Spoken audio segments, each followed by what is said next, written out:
If you don't do my mitzvot, you're going to get to a point where ve'achaltem besar benechem. And this is just one of the punishments. And this happened many times. Now every year, HaShem Yitbarach has mercy on us to no end. But a few times a year, He has a lot of mercy on us, to such an extent that He tells you that even your little 5, 6, 7, 8, 9-year-old has to learn the same thing as Abba and Ima that a 25 and 35 and 45 and 50-year-old. What? You have to learn this week's parasha. What parasha is it? Parashat Bechukotai. Parashat Bechukotai, Rabotai Yekarim, if you are blind, deaf, and stupid, you still can't misunderstand it. Why? Hashem says, Im bechukotai telechu, ve'et mitzvotai tishmoru, ve'asitem otam. First verse of the parasha. If you will follow my decrees and observe my commandments and perform them. Already we see there's 3 different deeds here. First and foremost, know that the commandments are not just for home. You have to take them somewhere else too. At work, in the kollel, in the yeshiva, in the gym, everywhere. Observe my commandments. Meaning, he doesn't say observe whatever you feel like. Observe whatever you like. Observe whatever is good for this generation. Observe whatever the rabbi tells you. But if he doesn't say it, you don't have to do it. He doesn't say that. It says observe my commandments. Meaning everything. And perform them. What does it mean perform them? You just said observe. You just said follow. What do you mean perform? It becomes kol kulo. It has to be, you have to be encompassed by the mitzvot. That's your life. That's your mission. That's your performance. You wake up in the morning. What? Perform mitzvot. Why are you waking up in the morning? Perform mitzvot. You're not waking up in the morning to go work on Wall Street. You're not waking up in the morning to go work in Fifth Avenue. You are waking up in the morning to perform mitzvot. That's your role in the world. If you think you have a different role in the world, you have a problem. Now, if you do all of this, he gives you 13 different verses of kindness, of blessings.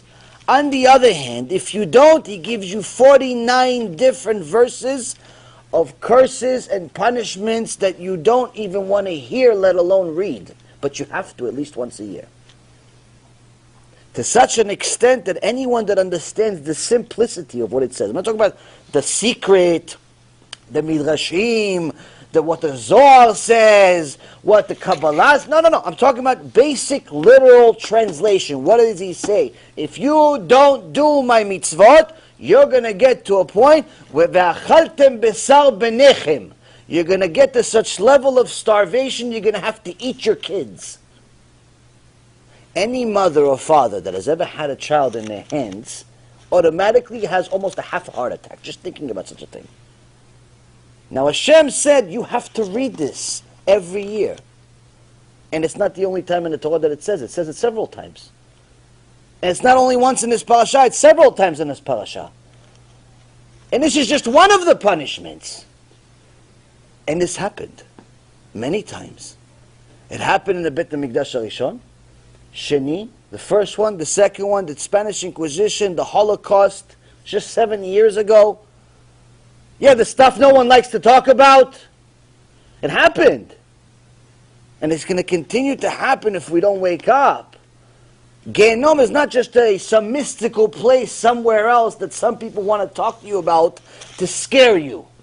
What do they get out of it anyway?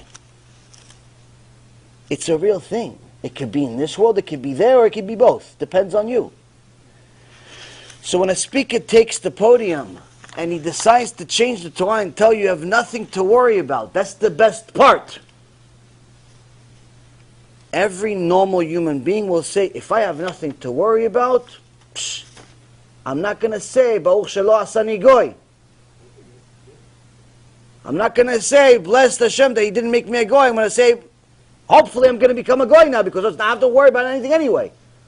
Why should I be a Jew? Why should I keep mitzvot if I have nothing to worry about? You just changed the entire Torah. Hashem said you have a lot to worry about. A lot. Not just a little. You have a lot to worry about. That's part of the job. So this is dangerous. This is, if a person decides to change the Torah to such an extent, I can't tell you that you're allowed to listen to anything else they say. Because even if there's something kasher that comes out of somewhere that's tameh, that's a problem. Be'ezrat Hashem, he does respond. Be'ezrat Hashem, he does actually retract this statement and say, by the way, guys, I misspoke, I made a mistake, and move on. No problem. It's nothing personal against him or anybody. But the reality is, when you're taking the responsibility of Am Yisrael on your shoulders as a speaker, you have no idea how many people are going to listen to your shiur. It could be today, it could be tomorrow, it could be in a year from now, 6 years from now. At some point, you decide to put it online. Meaning it's no longer just a few victims that you brought to your shiur. It's other people are now victims. They're going to press, listen, I want to do tshuva. Oh, okay, this shiur is scary. Talks about Gehinom, talks about wasting seed, Shabbat. This guy's crazy. Okay, you know what? This other guy. Oh, look, this guy's also a rabbi. His beard's better looking than his. He says you have nothing to worry about. And the title, I already know the end. I'm going to watch this one. I'm going to watch this one. And he watches it and he's eating popcorn. Wow, it's a great Hashem Yitbarach. Yishtabach Shemo Le'ad. He starts thinking, Mi Shema'amin Lo Mefached. What? He just finished tshuva. He started and finished tshuva all in one shiur. And he's going back with the Goya. And he's going back to eating pig. And he's going back to cheating and stealing. And he has nothing to be worried about. He doesn't even have to worry about reading Parashat Shavua. Why? It doesn't apply to him. He just became a Christian. He just became a Christian. That's Christianity. And that's why, in my opinion, today, Rabotai, we have a very, very dangerous mission, each one of us, to decipher what's kasher and tameh as far as anything that's available today.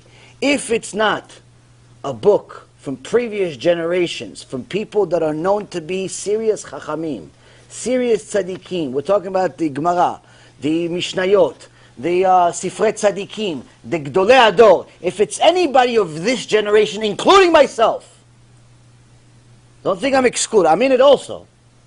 If someone says something and there's no source that's verified, you're obligated to not listen. Obligated to not listen. And today, unfortunately, everyone looks the same. I just heard that the head rabbi in the UK publicly announced that we're going to teach Christianity in Jewish schools now there. I mean, I don't know what's happening to the world, but it just seems like every day the Orach Chaim HaKadosh gets more and more right. He says we're going to get to the 50th level of Tumah. We're getting there fast. We're getting there fast. I think we're even past 50. I think even he's surprised, like, wow, these guys are really bad. Now, you're responsible for yourself. You cannot blame your rabbi. You have to know that if you chose to listen to me, then you'll have to deal with the consequences that comes with listening to me. If you chose to listen to Y.Y. Jacobson, or Dror Kasuto, or Dwek the Drek, or anybody else, you'll have to go up to Shemaim and tell them, this is what I learned. This is what I did based on this. So then a Beit Din of Shemaim is going to say to you, okay, let's see what you learned.